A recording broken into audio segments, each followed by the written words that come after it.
Right, so welcome everyone. Now we are moving to the next chapter and it's a very important chapter. देखो आपका ये जो ISC council है ना, इसने अपना मार्क्स डिस्ट्रीब्यूशन दिया था, इसको मैंने अपने टेलीग्राम चैनल पे भी शेयर किया है। टेलीग्राम का लिंक नीचे डिस्क्रिप्शन में, you can go and check it out. तो अभी देखो, I am going to talk about these two portions. आप देख रहे हो ये दो पोर्शन जो है वो 24 मार्क्स के आएंगे। और इसमें कौन कौन सा चैप्टर है, अगर आप देखोगे तो एक चैप्टर है अब मार्केट मैकेनिज्म। मार्केट मैकेनिज्म का तो मैंने वीडियो डाल रखा है, मोर और लेस आपका उससे काम हो जाएगा। ठीक है, बहुत ज़्यादा उसके अलावा आपको कुछ करना नहीं पड़ेगा। जो यूट्यूब पे वीडियो है दैट इज मोर और लेस सफिशिएंट। ठीक है, तो मार्केट मैकेनिज्म तो जितना मैंने उसमें करा दिया काफ़ी है। ये जो बात है प्रोडक्शन, इसकी भी वीडियो अपलोडेड है, but I am talking about chapter number, यहाँ पे कॉन्सेप्ट नंबर 5। ठीक है, प्रोडक्शन वाला जो चैप्टर है जिसमें लॉ ऑफ वेरिएबल प्रोपोर्शन पढ़ते हैं। फिर कॉस्ट एंड रेवेन्यू जिसे हम अभी स्टडी करेंगे। एंड देन आएगा आपका मेन फॉर्म्स ऑफ मार्केट, जिसमें आपके बुक के according chapter number 9, chapter number 10 and chapter number 11। तो आप एक तरीके से देखो, ये जो फुल पोर्शन है, ये जो फुल पोर्शन है, मार्केट मैकेनिज्म को हटा दो एक बार के लिए। ठीक है, ओवरऑल आप देखिए 24 मार्क्स का है। मार्केट मैकेनिज्म को एक बार के लिए हटाओ, मान लेते हैं कि ये 4 मार्क्स का आएगा, मान लो। तो ओवरऑल रिमेनिंग जो ये पोर्शंस है ना, ठीक है, मैं शेड कर देता हूँ आपके समझने के लिए, बिकॉज एक इंपॉर्टेंट बात है कि ये जो पोर्शन है chapter number 6, chapter number I think chapter number 7, chapter number 8, chapter number 9, 10, 11। पहली बात तो ये सारे के सारे चैप्टर्स कनेक्टेड है। ठीक है, तो इसको आप पहली बात तो ऐसे मत पढ़ना कि हाँ मेरा ये चैप्टर हो गया वो चैप्टर हो गया, ये सारे कनेक्टेड है। और इनके जब कॉन्सेप्ट टेस्ट किए जाएंगे तो मिला जुला कर किए जा सकते हैं। ठीक है, तो अब देखो बात यह है कि जिन लोगों ने मेरे कोर्स में रजिस्टर किया था, I am talking to them firstly, जिन लोगों ने मेरे कोर्स में रजिस्टर किया था, अगर आपने बहुत पहले कर लिया था, ठीक है, कुछ लोगों ने सेवरल मंथ्स पहले किया था, कुछ लोगों ने अभी हाल फिलहाल में भी किया है, तो अगर आपने पहले कर लिया था तो आप इनके सारे वीडियोस देखना, जितने भी ग्राफ रिलेटेड वीडियोस है। क्योंकि देखो बात यह है कि यहाँ से 20 मार्क्स आपका आने वाला है, इस पोर्शन से 20 मार्क्स काउंसिल ने खुद बोला है वो पूछेगा। ठीक है, उसमें से न्यूमेरिकल 3 मार्क्स का बनेगा और वो भी बनेगा कॉस्ट रेवेन्यू चैप्टर से। ठीक है, सॉरी, ये वाला कॉस्ट रेवेन्यू चैप्टर से 3 मार्क्स का, तो 20 में से 3 मार्क्स तो न्यूमेरिकल्स रहेंगे, बाकी 17 मार्क्स। ठीक है, बाकी जो 17 मार्क्स है वो पूरा इसमें आइदर डायरेक्टली या इनडायरेक्टली ग्राफ बेस्ड रहेगा। ठीक है, तो बहुत इंपॉर्टेंट पोर्शन है। जिन लोगों ने पहले से कोर्स में रजिस्टर किया था तो आपको तो सारे वीडियोस देख लेने चाहिए, ग्राफ वाले जो वर्कबुक पार्ट 1 है उसके आपको सारे वीडियोस देख लेने चाहिए। ठीक है, तो 5 आवर्स का ऑलमोस्ट कंटेंट है, और आप अगर वो देख लेते हो तो आपको फुल सिलेबस के सारे ग्राफ्स हो जाएंगे उसमें, एंड आप कोई भी ग्राफ का क्वेश्चन आएगा अटेम्प्ट कर लोगे। जो लोग लेट से रजिस्टर कर रहे हैं, ठीक है, people who are registering now, अभी वीडियो देखकर या वीडियो बाद में देखकर बाद में आएंगे, उनके लिए मैं बोल रहा हूं, आपको अगर सारे वीडियोस देखने का टाइम ना बचे तो आप सिर्फ इन पोर्शंस को कवर करने वाले वीडियोस को जरूर देखिएगा। ये लास्ट 2 वीडियोस होंगे। ठीक है, वर्कबुक में ग्राफ वाले जो है लास्ट 2 वीडियोस होंगे, इनको देखना ही देखना है। क्योंकि अभी तो मैं आपको समझाऊंगा, अभी तो मैं आपको रिवीजन करा रहा हूं, आपको एक बार के लिए लगेगा कि हाँ समझ में आ गया, बट जब एग्जाम हॉल में आप खुद क्वेश्चन बनाने जाएंगे ना तब आपसे बनेगा नहीं। ठीक है, क्यों? क्योंकि इन डेप्थ अंडरस्टैंडिंग नहीं है। मैं पहले ही बता दे रहा हूँ, झूठ फेक होप देके कोई फायदा नहीं है कि आप रिवीजन मेरा वीडियो कर लो और आपका काम हो जाएगा। So if you have already viewed it तो बहुत बढ़िया। अगर आपने नहीं व्यू किया है और सारे वीडियो व्यूज करने का टाइम भी नहीं है आपके पास, तो आप केवल इन 2 वीडियोस, लास्ट 2 वीडियोस को जरूर व्यू कीजिएगा। इसकी टोटल ड्यूरेशन 2 आवर्स की भी नहीं है, टोटल ड्यूरेशन 2 घंटे की भी नहीं है। थोड़ा स्पीड में चला के देखोगे तो 1.5 घंटे में भी हो जाएगा। ठीक है, बट ये आपको करना ही करना है। मैं यहाँ पे करा रहा हूँ, मैं आपको यहाँ पे कराऊंगा। जिन बच्चों ने पहले से पढ़ रखा है उनको उनका काम हो जाएगा, लेकिन जिनको पहले से कभी नहीं पढ़ा है, अभी आपको देख के लगेगा कि हाँ समझ में आ गया, फास्ट में हो गया, लेकिन क्वेश्चन अल्टीमेटली सॉल्व करना है ना। और देख लो काउंसिल ने कितना बड़ा यहाँ पे पोर्शन रखा है, तो क्वेश्चन आपके लिए रेडी है एग्जाम हॉल में इस पोर्शन से रिलेटेड। तो make sure whether you have watch the full video और not, at least you need to watch the last 2। ठीक है, लास्ट 2 में इन्हीं पोर्शंस को कवर किए हैं। चलो अब शुरू करते हैं कॉस्ट एंड रेवेन्यू की क्विक रिवीजन। तो एक एक करके आप बस बातें सुनते जाना, आपका कॉन्सेप्ट भी बिल्डअप हो जाएगा। अगर आपने पहले पढ़ा है तो आपका रिवाइज अच्छे से हो जाएगा। जिनको उस कोर्स में जाना है तो लिंक नीचे डिस्क्रिप्शन में है, आप उस कोर्स में जाकर रजिस्टर कर सकते हैं। एटलीस्ट इन दोनों को जरूर देखना, आपके पास टाइम है तो आप बाकी को भी देखो, बहुत ज्यादा नहीं है, 5 आवर्स ही है। आई am talking about the graph. Graph का कोर्स ओनली 5 आवर्स का है, बट उन 5 आवर्स आपके पास नहीं भी है तो कम से कम 2 घंटे तो इसमें लगा देना, क्योंकि ये as a senior I am telling you, देख के नहीं लगेगा आपको टफ है, बट जब करने जाओगे तो आपके ऊपर से पार होगा, ठीक है। तो सेव योर सेल्फ, अभी भी टाइम है, ठीक है। तो चलिए हम लोग शुरू करते हैं कॉस्ट का चैप्टर, लेट अस बिगिन। अब देखो, कॉस्ट में सबसे पहले हम लोग पढ़ते हैं मनी कॉस्ट या फिर एक्सप्लिसिट कॉस्ट, इसका एक और नाम है अकाउंटिंग कॉस्ट। सर ये क्या होता है? अब देखो ये दो पॉइंट ऑफ व्यू से इंपॉर्टेंट है, मैं आपको ये भी बताते जाता हूँ कि क्वेश्चन आएगा तो क्या आएगा। एक तो आपको डिफाइन करने दे सकता है, ठीक है, कि इनको डिफाइन करो, और दूसरा आपको डिफरेंस दे सकता है। सर डिफरेंस किसके साथ? अभी एक नेक्स्ट आएगा उसके साथ। तो पहले समझो एक्सप्लिसिट कॉस्ट किसे बोलते हैं। एक्सप्लिसिट कॉस्ट होता है आउट ऑफ पॉकेट एक्सपेंस, जो हम एक्चुअली में पे कर रहे हैं। सर एग्जांपल जैसे कि वेजेस हो गया, जैसे कि सैलरी हो गया, जैसे कि मटेरियल का खर्चा हो गया, बिजली का खर्चा हो गया, ट्रांसपोर्टेशन का खर्चा हो गया, जो हम कैश में पेमेंट कर रहे हैं। सर कैश से ही होगा? नहीं, बैंक से भी कर सकते हो, मतलब बेसिकली पैसे पे करना है, ठीक है, मनी की पेमेंट करना है, जिसमें एक्चुअल में money is going out of your pocket या फिर बैंक बैलेंस, पैसा जा रहा है, तो वो एक्सप्लिसिट है। सर इसको और क्या नाम से बुलाते हैं? इसको अकाउंटिंग कॉस्ट भी बोलते हैं, क्योंकि अकाउंट्स में उन्हीं की रिकॉर्डिंग होती है जो मनी के टर्म्स में मेजरेबल है। तो explicit cost, money cost, accounting cost सब सेम है, ठीक है। अच्छा, तो सर मीनिंग आ सकता है, हाँ मीनिंग आ सकता है, और एक डिफरेंस आ सकता है, किसके साथ? इसके साथ। डिफरेंस आ सकता है इसके साथ, एक्सप्लिसिट और इम्प्लिसिट का। सर इम्प्लिसिट क्या है? इम्प्लिसिट मतलब देखो खर्चा तो लग रहा है, बट एक्चुअली में पे नहीं करना पड़ रहा है। मतलब सर समझ में नहीं आया। देखो कॉस्ट जो होती है ना, कॉस्ट कॉस्ट दो टाइप की होती है। एक जिसमें हम पैसा पे करते हैं, ठीक है, एक जिसमें हम पैसा पे करते हैं, और दूसरा जिसमें हमें किसी टाइप का बर्डन होता है, ये दूसरा वाला भी कॉस्ट होता है, ठीक है। तो हम लोग बोलते हैं ना कभी, सपोज आप शॉर्टकट लेने गए, सपोज आप एक रास्ते से जा रहे हैं और आपको लगा कि यार शॉर्टकट ले लेते हैं, शॉर्टकट लेने गए और वहां पे और जाम लगा हुआ था, तो आप बोलोगे ना यार ये रास्ता लेना महंगा पड़ गया। महंगा पड़ गया मतलब क्या? कॉस्ट थोड़ी, वो पैसा थोड़ी निकला, बट बर्डन वाइज महंगा पड़ गया, आपको थोड़ा तकलीफ हो गया, ठीक है, आपको थोड़ा पेन हो गया, ठीक है, ये पेनफुल होता है। तो कॉस्ट दो टाइप के होते हैं, अगर पैसों में खर्चा हो रहा है, एक्सपेंस हो रहा है, तो वो भी कॉस्ट है, और बर्डन, पेन, हार्डवर्क ये सब अगर करना पड़ रहा है तो वो भी कॉस्ट है, ठीक है। तो इम्प्लिसिट वाला कौन सा है ना? इम्प्लिसिट वाला सेकंड टाइप का कॉस्ट है। इसमें एक्चुअली में आपको पैसे नहीं देने पड़ते, जैसे पहले वाले में मनी देते हैं, इम्प्लिसिट में मनी नहीं देते। इम्प्लिसिट में we are ourselves owners of the factor of production. जैसे कि अगर आप मशीन भाड़े पे लाओगे तो मशीन का खर्चा दोगे, रेंट दोगे, वो हो गया एक्सप्लिसिट कॉस्ट। लेकिन अगर मशीन ही आपकी है तो आप थोड़ी ना किसी को भाड़ा दोगे, उसका थोड़ी ना किसी को रेंट दोगे। इसका मतलब क्या?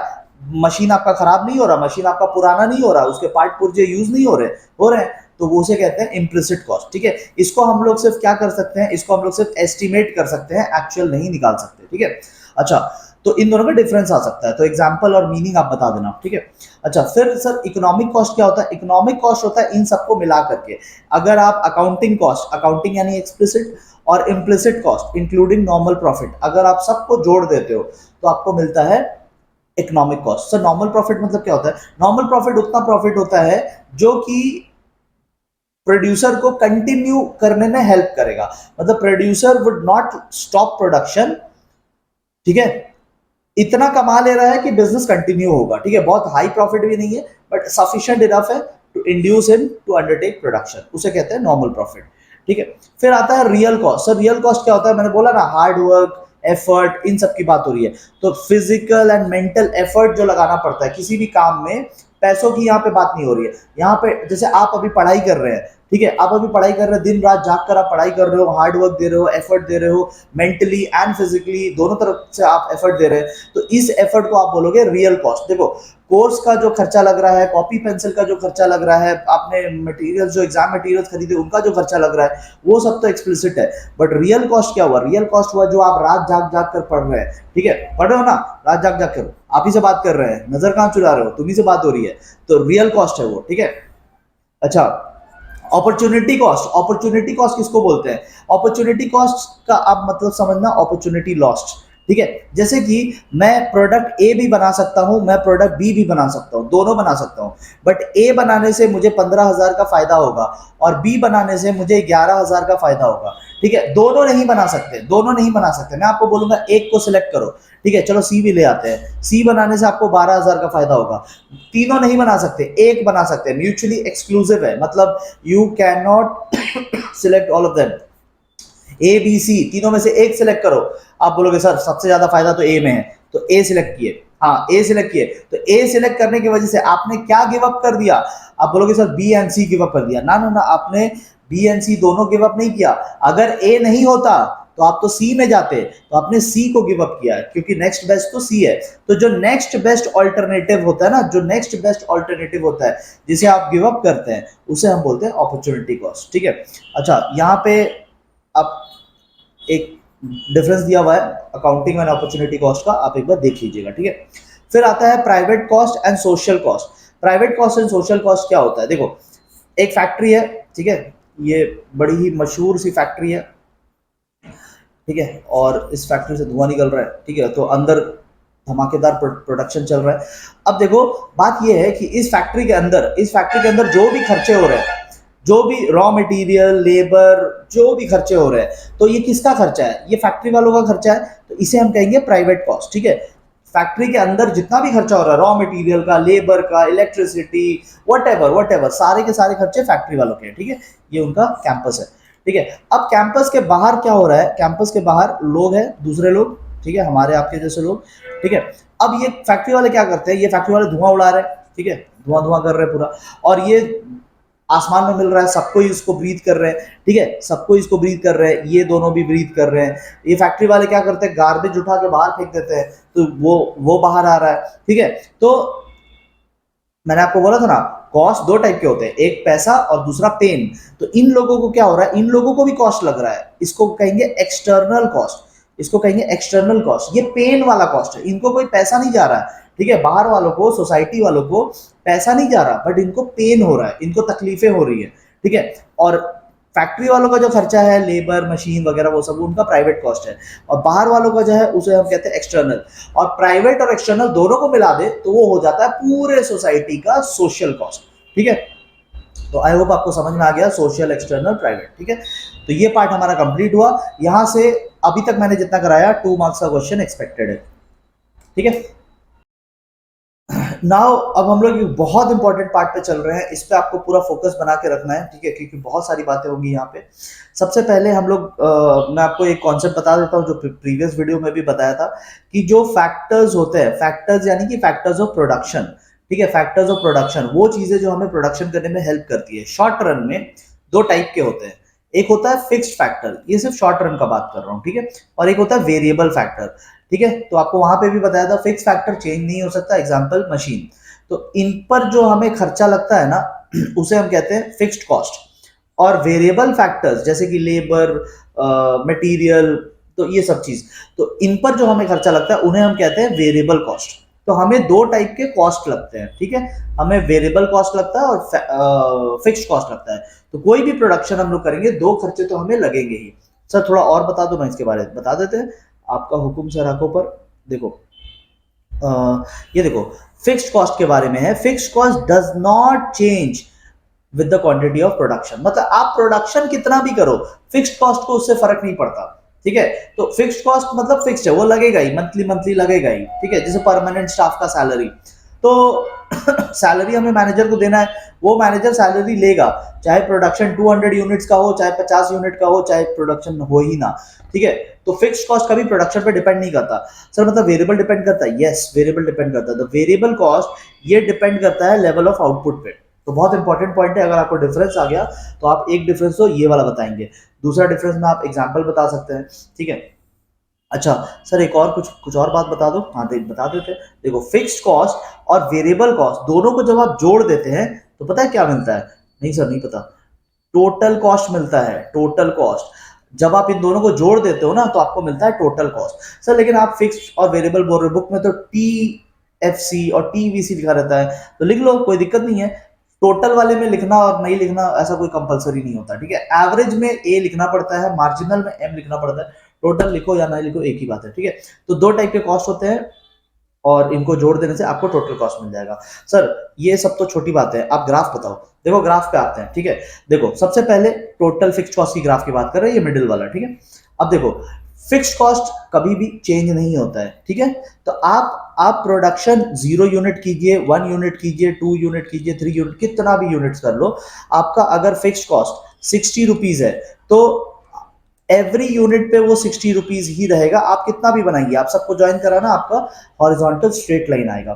ठीक है, तो एक तो आपको ग्राफ का शेप याद रखना है। ठीक है, शेप मैंने सबके नीचे में लिख रखा है, सबका सबका बता रखा है। और दूसरा आपको डायग्राम प्रैक्टिस करना है। ठीक है, कभी कभी वो लोग क्या करते हैं ना एग्जाम में, वो आपको लिख मतलब वो खुद ही आपको डायग्राम दे देंगे। ठीक है, ऐसा खुद ही आपको डायग्राम दे देंगे, बट ये हाइड कर देंगे, वो उसका नाम हाइड कर देंगे। ठीक है, और आपको बोलेंगे आइडेंटिफाई करो कि ये कौन सा ग्राफ है। तो आपको ग्राफ का शेप पता होना चाहिए। ठीक है, ठीक है सर, वेरिएबल कॉस्ट का बता दो। देखो, वेरिएबल कॉस्ट जो होता है वो इन्वर्टेड एस शेप होता है। ठीक है, उसे हम कहते हैं इन्वर्टेड एस शेप। ठीक है, इसके बारे में आपको ध्यान रखना है कि ये हमेशा ओरिजिन से स्टार्ट होगा और ये इन्वर्टेड एस शेप रहेगा। ठीक है सर, ये पूरा एस तो लग नहीं रहा है, पूरा थोड़ी ना लगेगा, डायग्राम है ये, पूरा थोड़ी ना लगेगा, लगभग लगेगा। ठीक है, लगभग लगभग इन्वर्टेड एस शेप लगेगा। ठीक है, इसका लॉजिक एंड ऑल मैं अपने कोर्स में बता चुका हूँ, यहाँ पे बताना बहुत टाइम टेकिंग हो जाएगा। ठीक है, तो जस्ट आप यहाँ पे ये बात याद रखिए कि ये ग्राफ दिखता कैसा है और इसके शेप को बोलेंगे क्या, इसके शेप को हम लोग बोलेंगे इन्वर्टेड एस शेप। ठीक है, अच्छा सर देखो, टोटल कॉस्ट जो है वो तो टीएफसी और टीवीसी मिलाकर आता है ना, लेकिन टीएफसी जो है ये तो चेंज होता नहीं है। सही बात है, ये तो चेंज होता नहीं है। तो इसका मतलब टोटल कॉस्ट टीवीसी जैसा बिहेव करना चाहिए, क्योंकि टोटल कॉस्ट में दो चीज होती है और एक चीज तो एकदम साइलेंट मोड पे है, ये तो एकदम साइलेंट मोड पे है, ये तो कुछ करता नहीं है। तो इसका मतलब टीसी में जो भी हरकतें होंगी, टोटल कॉस्ट में जो भी बिहेवियर होगा, वो टीवीसी के जैसा होगा। बिल्कुल सही बात है, लेकिन क्योंकि टोटल कॉस्ट में ये भी ऐड होता है, तो टोटल कॉस्ट थोड़ा ज्यादा होता है टीवीसी से। मतलब टोटल कॉस्ट ना थोड़ा ऊपर से शुरू होगा, बट बिहेवियर उसका टीवीसी जैसा ही रहेगा। बिहेवियर क्यों उसके जैसा है, क्योंकि दो कंटेंट है, उसमें से एक तो साइलेंट है, तो ऑब्वियसली फिर बिहेवियर दूसरे जैसा ही होगा। ठीक है, और सर इन दोनों के गैप को क्या बोलेंगे, इन दोनों में एक ही गैप है, एक ही डिफरेंस है, उसे हम कहते हैं टीएफसी। ठीक है, समझ गए। तो ये ग्राफ इंपॉर्टेंट है। कोर्स में मैंने बहुत डिटेल में कराया, बट अभी उतना डिटेल में नहीं जा रहे, अभी बस रिवीजन आपका हो जाए। जिन लोगों ने वो कोर्स कर रखा है उनको थोड़ा स्पीड मिल जाए, इसके लिए ये मैंने बता दिया। ठीक है, यहाँ पे जो जो यहाँ पे लिखा है ना वो सब आपको पढ़ना है, क्योंकि मैंने जितना इसमें दिया है बस उतना ही एग्जाम में आएगा, इसके अलावा ज्यादा कुछ करने की जरूरत नहीं है। चलो, अब देखो, टोटल के बारे में हमने डिस्कशन कर लिया, अब हम लोग एवरेज के बारे में डिस्कशन करते हैं। तो एवरेज कैसे निकालते हैं, किसी का भी एवरेज कैसे निकालते हैं। जैसे एएफसी, एएफसी का अगर आप एवरेज निकाल रहे हो, सॉरी एवरेज फिक्स्ड कॉस्ट अगर आपको निकालना है, तो आप कैसे निकालोगे, आप पहले टोटल फिक्स्ड कॉस्ट लो। किसी का भी एवरेज कैसे निकालते हैं, पहले टोटल लेते हैं और डिवाइडेड बाय यूनिट्स करते हैं। ठीक है, जैसे यहाँ एवीसी है, तो एवीसी कैसे निकलेगा, टीवीसी ले लो डिवाइडेड बाय यूनिट्स कर लो। यहाँ पे एवरेज कॉस्ट है, एवरेज कॉस्ट कैसे निकलेगा, टोटल कॉस्ट ले लो डिवाइडेड बाय यूनिट्स कर दो। यानी जितने भी एवरेज होते हैं ना वो कैसे निकलते हैं, टोटल डिवाइडेड बाय यूनिट्स। तो ऐसे कर करके आपको ये सारे फिगर्स मिल जाएंगे। अब based on the figures, based on the figures आप ग्राफ बना सकते हैं। ठीक है, वैसे तो आपको ग्राफ का शेप याद रखना है, वो तो मैं आपको बता दूंगा, बट मैं आपको बता रहा हूं कि बेस्ड ऑन द फिगर्स आप ऐसे भी आइडेंटिफाई कर सकते हैं। ठीक है, सबसे पहले आप ये नोटिस करो, चेंज कर ले इंक, हाँ सर चेंज कर ले। देखो एएफसी, एएफसी आप देखोगे जहां से स्टार्ट होता है वहां से एएफसी से फॉल होता है। आप देखो 60, 30, 20, 15, 12, 10 वो डिक्लाइन ही हो रहा है। तो एएफसी का जब ग्राफ बनेगा ना, ये मैंने आपके नोटिंग के लिए यहाँ पे डाल रखा है, ये आप बाद में पढ़ लेना। ठीक है, 6 मार्क्स का क्वेश्चन एक बार आया था। ठीक है, तो हो सकता है रिपीट हो जाए, तो अगर 6 मार्क्स का क्वेश्चन आ जाए। अब देखो एक चीज मैं रिलेशनशिप के बारे में बता देता हूँ, या बीच में अगर आ गया तो बता देता हूँ। रिलेशनशिप के बारे में एक चीज समझ के रखना, जब तक आपको ग्राफ अच्छे से पता नहीं है कि कौन सा ग्राफ कैसा दिखता है, कौन से ग्राफ का कैसा शेप है, कौन सा कॉस्ट एक दूसरे से कैसे रिलेटेड है, जैसे कि टीएफसी निकालना है तो कैसे निकालेंगे, total cost minus total variable cost. TVC निकालना है तो कैसे निकालेंगे, total cost minus TFC. TC निकालना है तो कैसे निकालेंगे, टीएफसी प्लस टीवीसी। ये सब जब तक आपको पता नहीं है रिलेशंस, तो फिर आपको रिलेशनशिप याद करने में दिक्कत आएगी, ठीक है। तो इसीलिए आप थोड़ा इन सब पार्ट्स को ना अच्छे से करके रखना, ठीक है। मैं आप पे भरोसा कर रहा हूँ कि आप एटलीस्ट कोर्स का 2 वीडियो तो करोगे ही, ठीक है।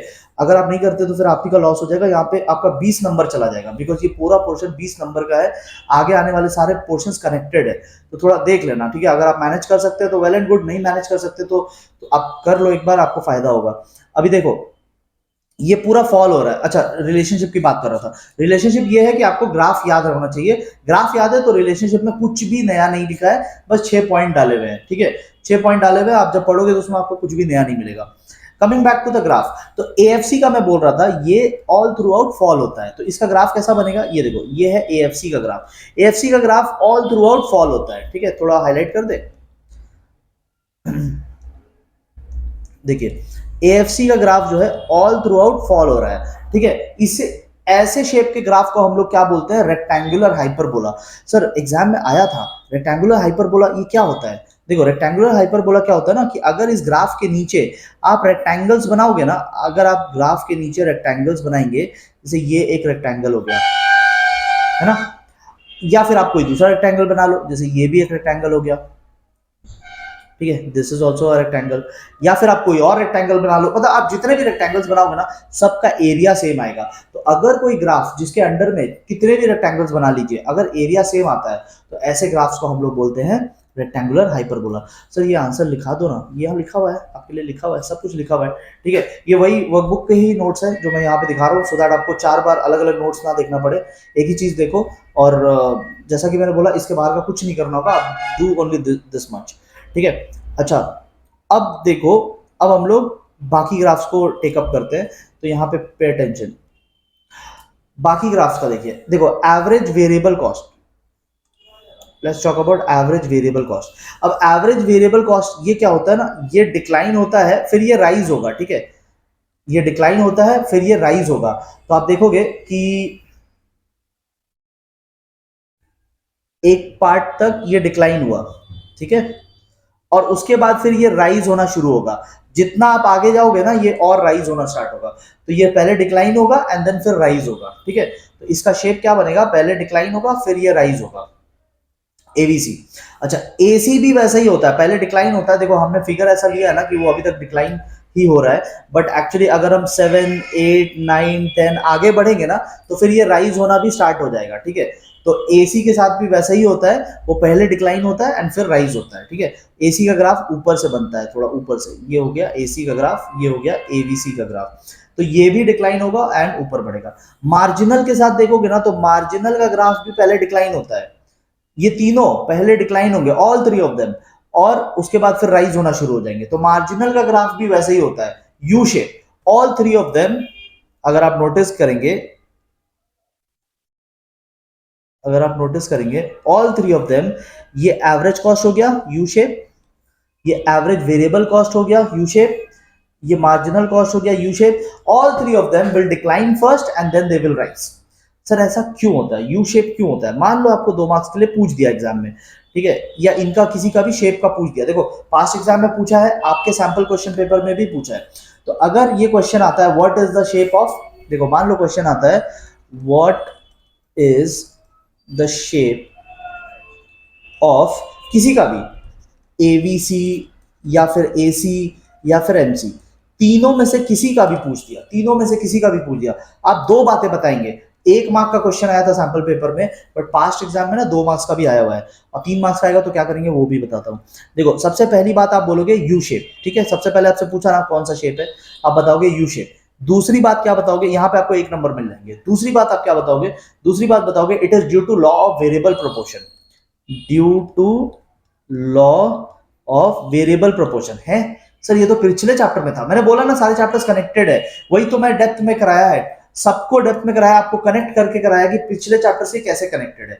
Right now I M revising, तो अभी मैं कनेक्ट कर करके उतना टाइम देके नहीं होगा, वरना बहुत लंबा 2 घंटे का वीडियो हो जाएगा।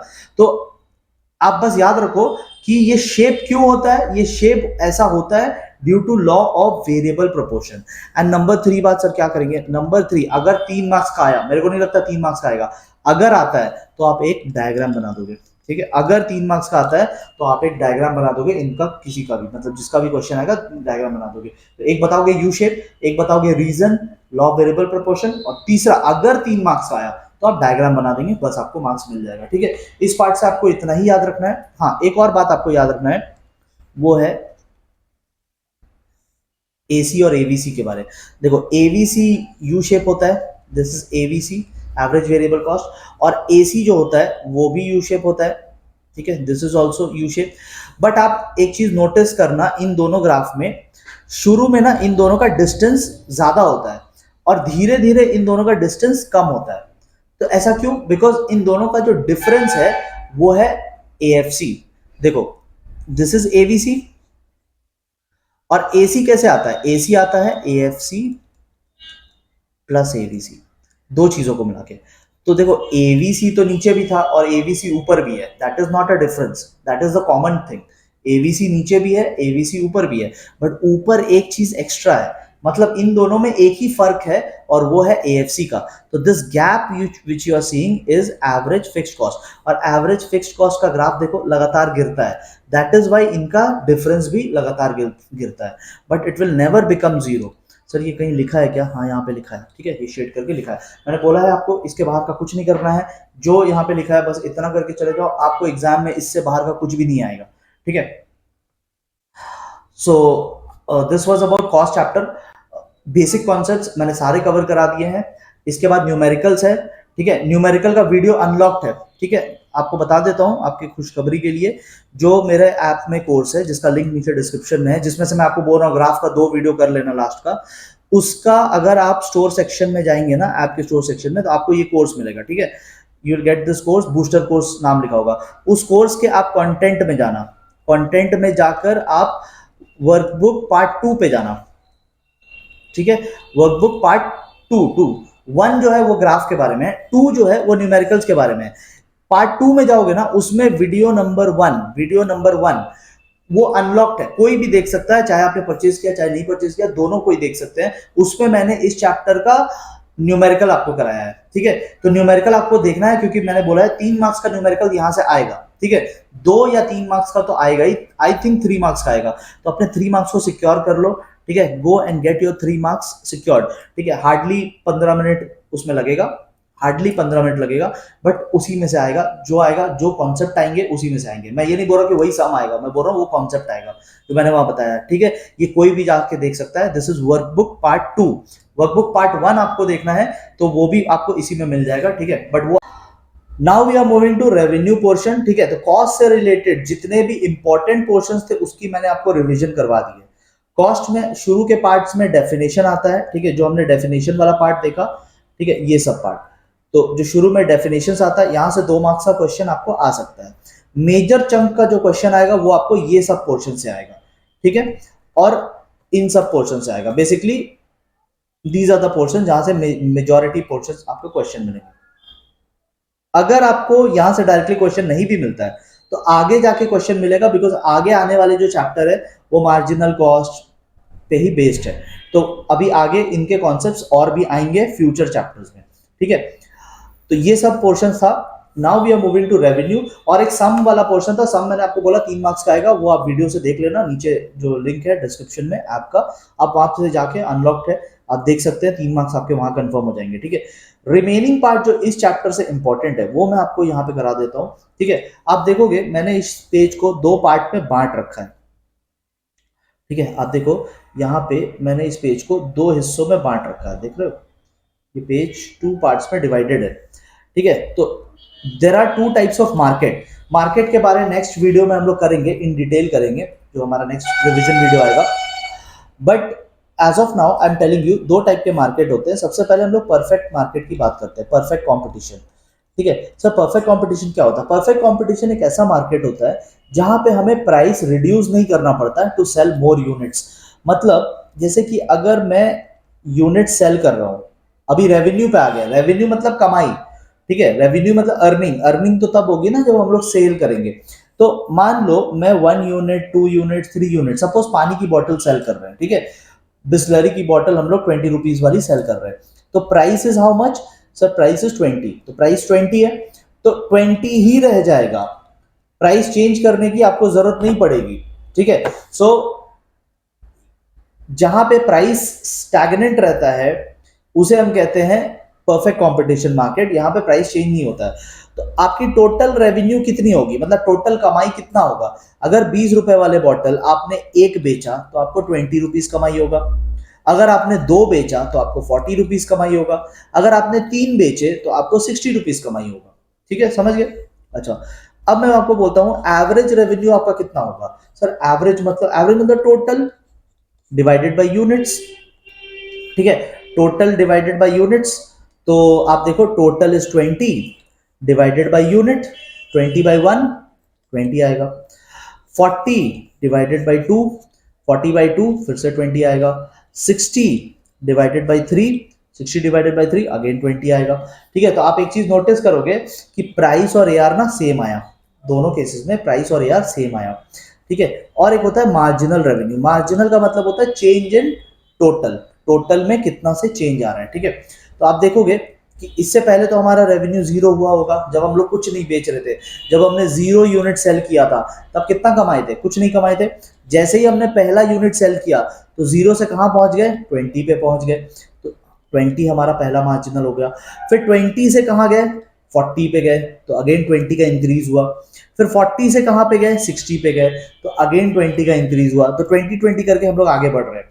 तो आप देखोगे, आप अब यहाँ पे नाउ योर पार्ट स्टार्ट्स, आपको अब ऑब्जर्व करना है, you need to observe now, ठीक है। मैं कुछ कुछ चीज मिटा दे रहा हूं।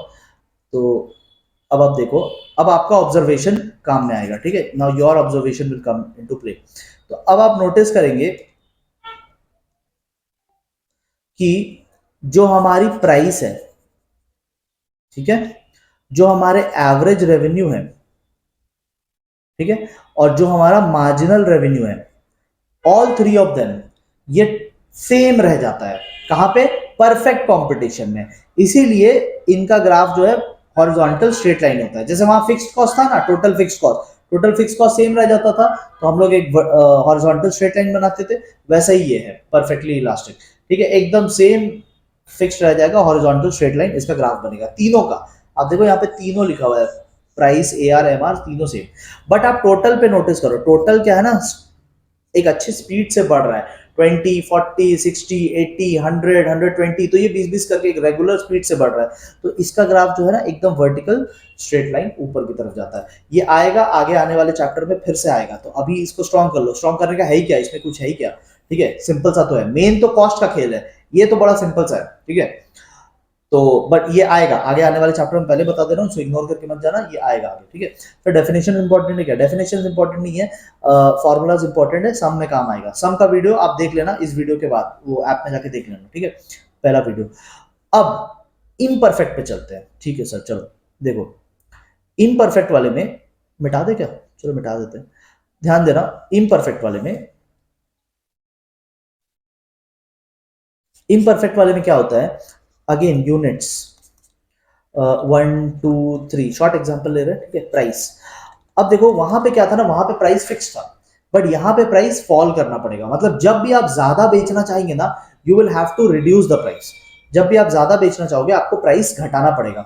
मतलब अगर पहली बार आपने कोई चीज 10 रुपीज की बेची थी, तो दो बेचने के लिए ना आपको 9 रुपीज करना पड़ेगा, तीन बेचने के लिए ना आपको 8 रुपीज करना पड़ेगा। You will have to reduce the price. जैसे जैसे आगे जाओगे ना आपको ये घटाते जाना पड़ेगा, बहुत घटाते जाना पड़ेगा। तो more quantity you want to sell, you will have to reduce the prices, ठीक है। तो टीआर पे देखते हैं अब हमारा टोटल रेवेन्यू कितना होगा। देखो पहली बार आपने 1 यूनिट बेचा 10 रुपए का, तो आपको 10 रुपए का कमाई हुआ। फिर आपने 2 यूनिट्स बेचे 9 9 रुपीज के, तो आपको 18 रुपीज का कमाई हुआ। थर्ड टाइम में आपने 3 यूनिट बेचा 8 8 रुपीज का, आपको 24 रुपीज का कमाई हुआ, ठीक है। तो और आगे चलते जाओगे ना, तो आप देखोगे एक टाइम आएगा, आप खुद से होमवर्क के लिए आप खुद से इसको थोड़ा आगे बढ़ा के देखना। जैसे 4th यूनिट हो गया ना, तो 4th यूनिट पे 7 करके देखो, ठीक है। फिर 5th यूनिट करके देखो, ऐसे करके आप थोड़ा कहानी आगे बढ़ा के देखो ना, आगे क्या होता है। तो मैं आपको होमवर्क दे रहा हूँ, ठीक है, तो थोड़ा सा आगे करके देखो। अच्छा, एवरेज पे आते हैं। एवरेज कैसे निकलता है, वही टोटल डिवाइडेड बाय यूनिट्स। तो total revenue divided by units, वो करोगे ना, टीआर डिवाइडेड बाय यूनिट्स करोगे तो एवरेज आ जाएगा। तो 10 9 8, सर इसमें भी सेम आ गया दोनों, हाँ प्राइस और एआर इसमें भी सेम है। वो मैंने आपको लिख के भी दिया है, ये देखो यहाँ पे लिख के भी दिया, प्राइस और एआर सेम होते हैं। पहले वाले में तो तीनों सेम होते हैं सर, मतलब मार्जिनल अब सेम नहीं होगा। आइए देखते हैं पहले, चलो देखते हैं। तो मार्जिनल की बात कर लेते हैं, मार्जिनल रेवेन्यू।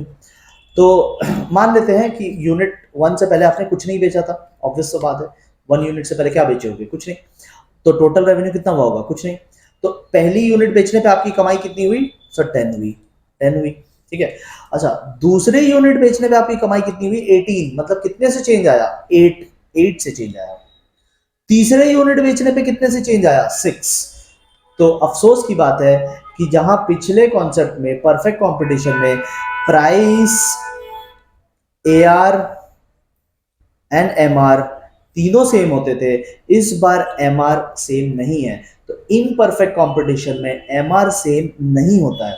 आपको देखो, हो सकता है वो आपको एक क्वेश्चन दे जिसमें वो एमआर अलग करके दिखाए और आपको बोले आइडेंटिफाई करो ये कौन सा मार्केट है, तो आपको आइडेंटिफाई करना है इनपरफेक्ट कंपटीशन। इनपरफेक्ट कंपटीशन में एमआर सेम नहीं होता है, प्राइस के जैसा सेम नहीं होता है, ठीक है। सर अब ग्राफ पे आ जाते हैं, चलो ग्राफ पे आ जाते हैं। देखो, सबसे पहली बात टोटल का ग्राफ, टोटल का ग्राफ देखोगे ना तो बढ़ रहा है, बढ़ रहा है, बट बढ़ने की स्पीड घटते जा रही है। और एक टाइम ऐसा आएगा, आप, मैंने बोला ना होमवर्क में करके देखो, एक टाइम ऐसा आएगा कि वो फॉल होना स्टार्ट हो जाएगा। तो इसकी ना स्पीड घटते जाएगी, घटते जाएगी, घटते जाएगी, और एक टाइम जब आएगा ना ये फॉल होना स्टार्ट हो जाएगा। ये होता है टोटल का ग्राफ। एवरेज आप देखो प्राइस के जैसा 10, 9, 8 ऐसे कर करके कम हो रहा है, ठीक है। सर ये घटता जाएगा, ए आर घटता जाएगा। सर ये जीरो हो जाएगा क्या, नहीं जीरो नहीं होगा, price can not be zero, price कभी जीरो थोड़ी ना हो सकता है, ठीक है।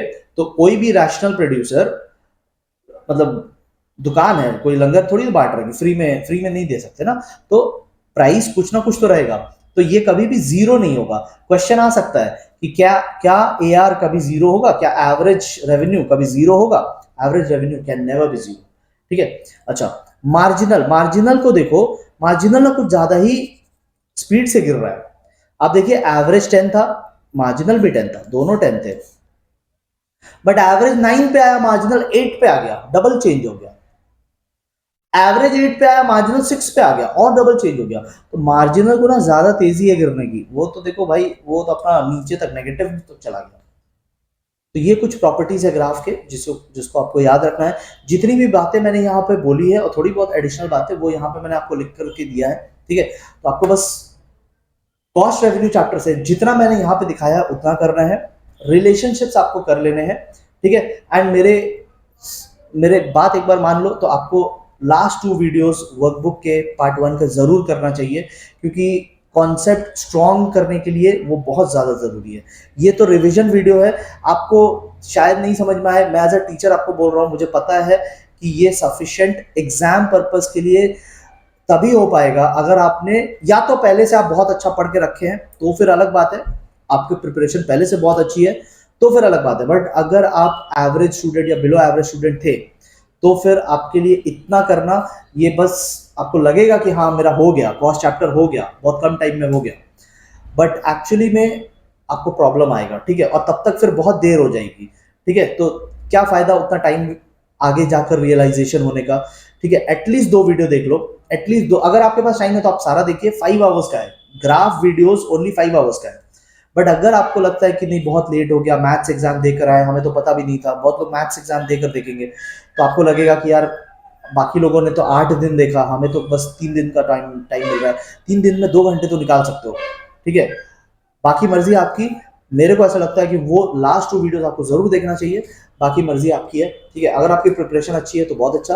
आप सम्स को जरूर यहाँ से कीजिए, सम्स को जरूर यहाँ से कीजिए, जितना वहां पे कराया बस उतना ही करना है आपको, ठीक है।